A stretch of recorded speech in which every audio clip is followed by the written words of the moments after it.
महिलाएं हैं जो 2 नंबर काम करती है पटना के सड़कों पे, ये देखिए। और अभी ये पुलिस के गिरफ्त में आ गई हैं। ये देखिए, ये हो रहा है इन लोगों का इलाज। पूरे पटना को ये लोग गंदा करके रखे हैं। उसी टाइम से पुलिस वाले भाग रहे हैं और ये लोग देखिए, इनको भी चोट लग गया। उसी टाइम से ये लोग दौड़ा रहे हैं, ये लोग भाग रही है पूरा। कौन है मैडम ये लोग? कौन है? गलत काम करता है ये लोग स्टेशन पे। देखिए कौन है ये लोग मैडम, कौन है ये लोग?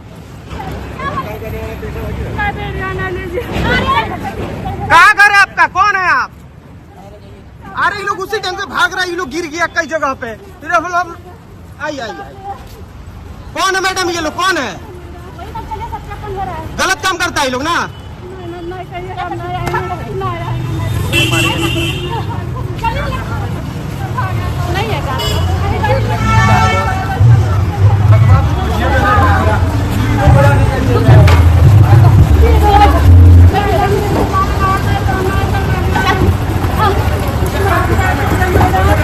मैडम 1 मिनट, कौन है ये? कौन? थोड़ा सा बता दीजिए।